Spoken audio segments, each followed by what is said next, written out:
నేను మీ రవిప్రకాష్. దేశంలో కొత్త ప్రభుత్వం ఎవరిదో తేలేందుకు మరికొన్ని గంటల టైమే మిగిలి ఉంది. ఇదే సమయంలో ఏపీలో ఏ ప్రభుత్వం రాబోతోంది, ఎగ్జిట్ పోల్స్ నిజమవుతాయా లేదా అన్న ప్రశ్నలు జనాల్లో ఉన్నాయి. ఇలాంటి అనుమానాలకు మేము సమాధానం ఇవ్వబోతున్నాం. ఎగ్జిట్ పోల్స్ కంటే ముందు RTV pre poll study report ఇచ్చాం. ఇప్పుడు పోస్ట్ పోల్ స్టడీ ఇవ్వబోతున్నాం. ఈ నెల రోజుల్లో ఆంధ్రప్రదేశ్ రాజకీయాల్లో చాలా మార్పులు వచ్చాయి. పోలింగ్ రోజు గ్రౌండ్ నుంచి మేము సేకరించిన సమాచారం ఇదే స్పష్టం చేస్తుంది. దాదాపు 30కి పైగా సీట్లలో మార్పు క్లియర్గా కనిపించింది. గేమ్ చేంజర్గా మారిన ఆ సీట్లు ఏంటో మీకు చెప్పే ముందు రేపు రాబోయే ఎలక్షన్ రిజల్ట్స్ అందరికంటే ముందు ఆర్టీవీ లైవ్ యాప్లో అందుబాటులో ఉంటాయనే విషయం అర్థం చేసుకోండి. ఆండ్రాయిడ్, ఐఓఎస్లో మా యాప్ డౌన్లోడ్ చేసుకోండి. రిజల్ట్స్ అందరికంటే ముందు మీరు చూడండి.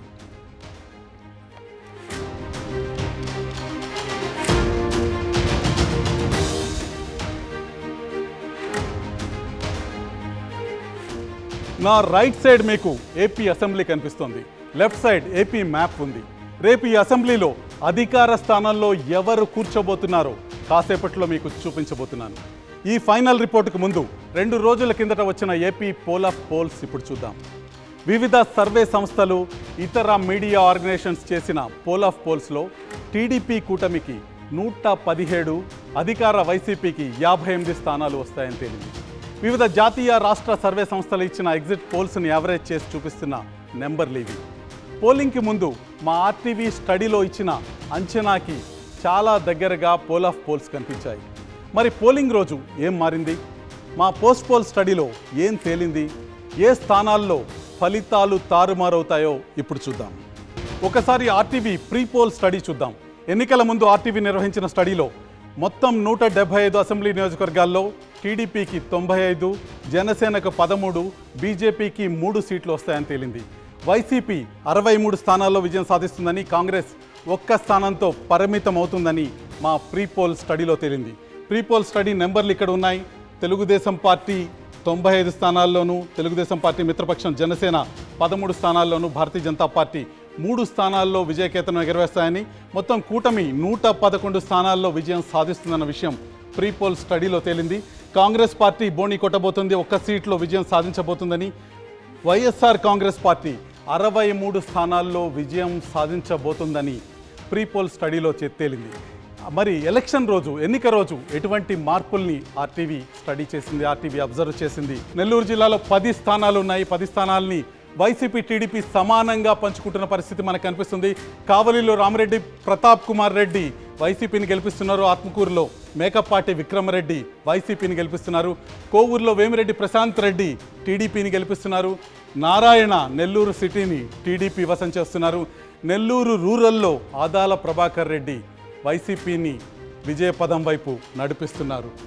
ఇక మిగతా అభ్యర్థుల విషయానికి వస్తే సర్వేపల్లిలో సోమిరెడ్డి చంద్రమోహన్ రెడ్డి తెలుగుదేశాన్ని విజయకేతనాన్ని ఎగరవేయబోతున్నారు. 4 సార్లు పరాజయం తర్వాత అదే నియోజకవర్గం నుంచి సోమిరెడ్డి చంద్రమోహన్ రెడ్డి గెలవబోతున్నారు. గూడూరులో పాసం సునీల్ కుమార్ తెలుగుదేశం విజయకేతనాన్ని ఎగరవేయబోతున్నారు. సూళ్లూరుపేటలో కిలివేటి సంజీవయ్య విజయం సాధించబోతున్నారు వైసీపీ పార్టీ తరఫున. ఇక కురుగొండ రామకృష్ణ వెంకటగిరిలో తెలుగుదేశం పార్టీ జెండా ఎగరవేయబోతున్నారు. ఉదయగిరిలో మేకపాటి రాజగోపాల్ రెడ్డి వైసీపీని గెలిపించబోతున్నారు. ఇది నెల్లూరు జిల్లా ముఖ చిత్రం. 10 సీట్లలో వైసీపీ, 5 సీట్లలో తెలుగుదేశం పార్టీ 5 సీట్లలో గెలవబోతుంది. నెల్లూరు జిల్లాల్లో వైసీపీ, టీడీపీ బలం సమానంగా ఉంటుందని తెలుస్తుంది. నెల్లూరు జిల్లా తర్వాత మనం రాయలసీమ వైపు వెళ్ళే ప్రయత్నం చేద్దాం. చిత్తూరు జిల్లా పరిస్థితి, ఉమ్మడి చిత్తూరు జిల్లా పరిస్థితి ఒకసారి చూద్దాం. చిత్తూరు జిల్లాలో 14 స్థానాలు ఉన్నాయి. దీంట్లో వైసీపీ 4 స్థానాల్లో, తెలుగుదేశం పార్టీ 9 స్థానాల్లో, జనసేన పార్టీ 1 స్థానంలోనూ విజయకేతనం ఎగరవేయబోతున్నాయి. తంబళపల్లిలో జయచంద్రారెడ్డి తెలుగుదేశానికి విజయాన్ని అందజేస్తుంటే, పీలేరులో నల్లారి కిషోర్ కుమార్ రెడ్డి తెలుగుదేశం పార్టీ తరఫున విజేతగా నిలుస్తున్నారు. మదనపల్లిలో నిస్సార్ అహ్మద్ వైసీపీకి విజయాన్ని అందజేస్తున్నారు.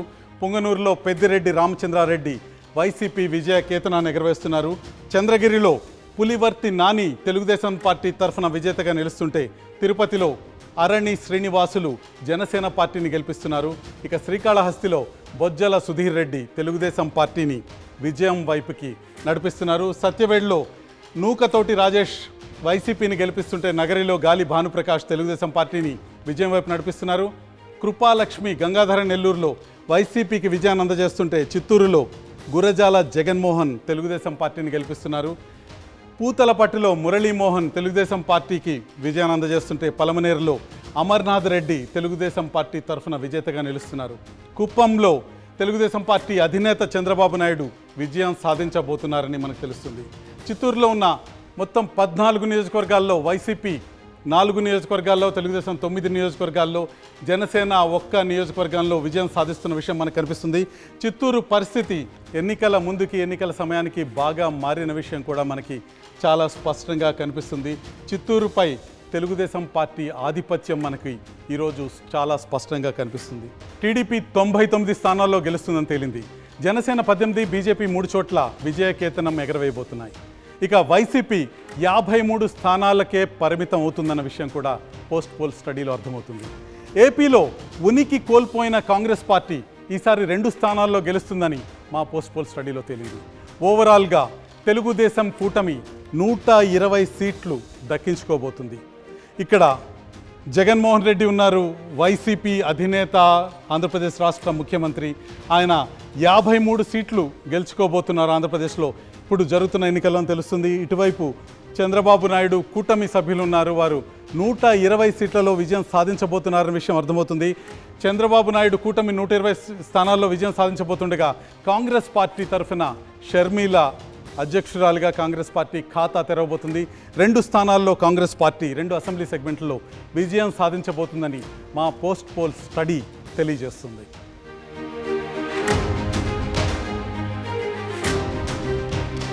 పోలింగ్కి ముందు ఆర్టీవీ ప్రీ పోల్ స్టడీలో ఏం చెప్పిందో, పోస్ట్ పోల్ స్టడీలో ఎన్ని స్థానాల్లో గెలుపు తారుమారైందో ఇప్పుడు చూద్దాం.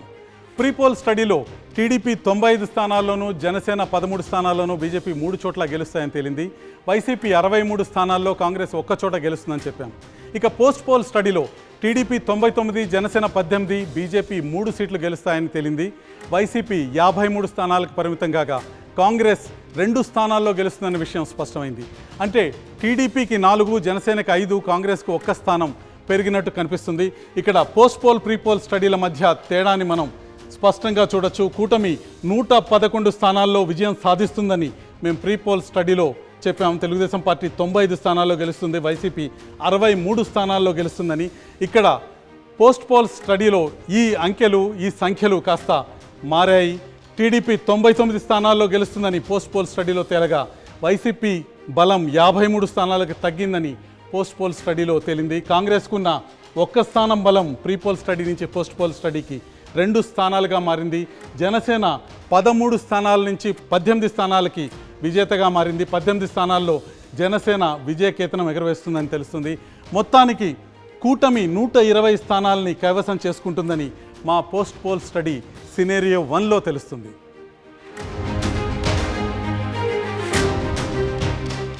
మనం ముందుగానే అనుకున్నట్టు రెండో సినారియో అందరికీ షాకింగ్గా ఉండబోతోంది. అదేంటో ఇప్పుడు చూద్దాం. మా పోస్ట్ పోల్ స్టడీలో సెకండ్ సినారియో ప్రకారం టీడీపీ కూటమి 150కి పైగా స్థానాల్లో గెలవబోతోంది. ఈ సైలెంట్ వేవ్ నిజమైతే గత ఎన్నికల్లో టీడీపీ గెలిచిన 23 కంటే తక్కువ సీట్లను వైసీపీ గెలుచుకునే అవకాశం కనిపిస్తుంది. కాంగ్రెస్ 2 చోట్ల విజయం సాధిస్తుంది. మొత్తంగా ఆర్టీవీ 2 సినేరియోల్లోనూ టీడీపీ కూటమి ఖచ్చితంగా అధికారంలోకి రాబోతుందని క్లియర్ కట్గా తేలింది. అయితే 150కి పైగా సీట్లు రావటానికి కారణాలేంటో ఇప్పుడు ఒకసారి చూద్దాం. టీడీపీకి అనుకూల వాతావరణం క్రియేట్ చేసిన కారణాల్లో చంద్రబాబు అరెస్ట్ ప్రధానంగా కనిపిస్తుంది. చంద్రబాబు అరెస్ట్ ప్రభావం కామన్ పబ్లిక్లో పెద్దగా కనిపించకపోయినా పార్టీ క్యాడర్ని మాత్రం తీవ్రంగా కదిలించింది. తమ నాయకుడిని జైలుకు పంపిన వైసీపీని ఓడించాలన్న కసి టీడీపీ క్యాడర్లో తీవ్రంగా కనిపించింది. అందుకే ప్రతి నియోజకవర్గంలో తెలుగుదేశం నేతలు, కార్యకర్తలు ఎప్పుడూ లేని విధంగా ఎలక్షనీరింగ్లో పై చేయి సాధించారు. వీరికి జనసేన, బీజేపీ నుంచి మంచి మద్దతు వచ్చింది. ఈ పరిణామాలతో రాష్ట్ర వ్యాప్తంగా కూటమికి ఒక వేవ్ క్రియేట్ అయింది. ప్రధానంగా జగన్పై 4 అంశాల్లో జనంలో స్పష్టమైన వ్యతిరేకత కనిపించింది. అందులో ల్యాండ్ టైటిలింగ్ యాక్ట్ గెలుపోటములను మార్చేసింది. తమ భూమిపై హక్కులు ప్రభుత్వానికి వెళ్ళిపోతాయన్న భయం జనంలో చాలా స్పష్టంగా ఎన్నిక ముందు కనిపించింది. పాస్బుక్లపై జగన్ ఫోటోలు వేసుకోవటం జనాల్లో అనుమానాలకు బలాన్ని చేకూర్చింది. ఇది జగన్పై వ్యతిరేకతకు దారితీసింది. ఇక మరో అంశం మద్యం అమ్మకాలకు సంబంధించిన అంశం. మద్యం అమ్మకాలు వైసీపీ ప్రభుత్వానికి భారీ వ్యతిరేకతను తీసుకొచ్చాయి. చీప్ బ్రాండ్లు, అత్యధిక రేట్లు చాలా నెగిటివ్ ఇంపాక్ట్ని క్రియేట్ చేశాయి. కుటుంబం పెద్ద సంపాదన అంతా మద్యానికే సరిపోతుందన్న ఆందోళనతో పాటు తమ మగవారు అనారోగ్యానికి గురవుతున్నారని ప్రభుత్వంపై మహిళలు ఆగ్రహంగా ఉన్నట్టు స్పష్టంగా కనిపించింది. ఇక మరో ప్రధానమైన అంశం రోడ్లు దారుణంగా ఉండటం బలమైన నెగిటివ్ ఇంపాక్ట్కు కారణమైంది. గ్రామాల్లో, పట్టణాల్లో రోజు పెద్ద పెద్ద గుంతల రోడ్లతో ఈ 5 ఏళ్లు నరకం చూశామన్న ఆవేదన మెజార్టీ జనంలో ఉంది. అదే వైసీపీ పట్ల ప్రజా వ్యతిరేకతను పెంచినట్టు స్పష్టంగా కనిపిస్తుంది. హౌసింగ్ మరో ప్రధానమైన అంశం. ఇళ్ల స్థలాల అంశం పాజిటివ్ అవుతుందని వైసీపీ భావిస్తున్న గ్రౌండ్లో అందుకు భిన్నమైన ట్రెండ్ కనిపిస్తుంది. 60 గజాల స్థలాలే ఇవ్వటం, అది ఊరికి దూరంగా మునిగిపోయే చోట్ల ఇచ్చారనే తీవ్ర అసంతృప్తి మహిళల్లో చాలా చోట్ల కనిపించింది. ఈ అంశాలన్నీ జగన్కు, వైసీపీ ప్రభుత్వానికి పెద్ద స్థాయిలో నెగటివ్ ఇంపాక్ట్ క్రియేట్ చేయడానికి పనికొచ్చాయి. ఇక మహిళా ఓటు గురించి ప్రధానంగా చర్చ జరుగుతుంది. ఏపీ రాజకీయ పక్షాలు మహిళా ఓటు ఎవరికి వచ్చిందన్న విషయం గురించి తీవ్రంగా వాదులాడుకుంటున్నాయి. మహిళలు విపరీతంగా ఓటు వేశారని, వారు అధికార పక్షం వైపు ఓట్లు కురిపించారని ప్రచారం జోరుగా సాగుతుంది. ఈ విషయంలో వాస్తవాల్ని ఒక్కసారి చూద్దాం. ఏపీలో 24 నియోజకవర్గాల్లో మాత్రమే పురుషుల కంటే మహిళా ఓటర్లు అధికంగా ఉన్నారు, వారు ఓటు చేశారు. 2019 ఓటింగ్ తర్వాత అప్పుడు అధికారంలో ఉన్న టీడీపీ నేతలు కూడా ఇదే వాదన మనకు వినిపించారు. మహిళలు ఎక్కువ మంది మాకు ఓటు వేశారు, ప్రభుత్వానికి అనుకూలంగా ఉన్నారని. కానీ ఫలితం మాత్రం మరో రకంగా కనిపించింది. అధికార వైసీపీ మద్యం పాలసీ మహిళల్ని బాగా ఆందోళనకు గురిచేస్తుందన్నది వాస్తవం. ఇదే వ్యతిరేకత మహిళా ఓటర్లలో వ్యక్తమైందని ఆర్టీవీ స్టడీలో తేలింది. ఏపీ అసెంబ్లీ పిక్చర్ ఇప్పుడు చూసాం. ఇక ఆంధ్రప్రదేశ్ లోక్సభ కథ ఇంకా మిగిలే ఉంది. పార్లమెంటు స్థానాల్లోనూ షాకింగ్ మార్పులే ఉండబోతున్నాయి. ఏపీ లోక్సభ లెక్కలతో మరి కాసేపట్లో మళ్ళీ మీ ముందుకు వస్తాను. అప్పుడు దాకా సెలవు.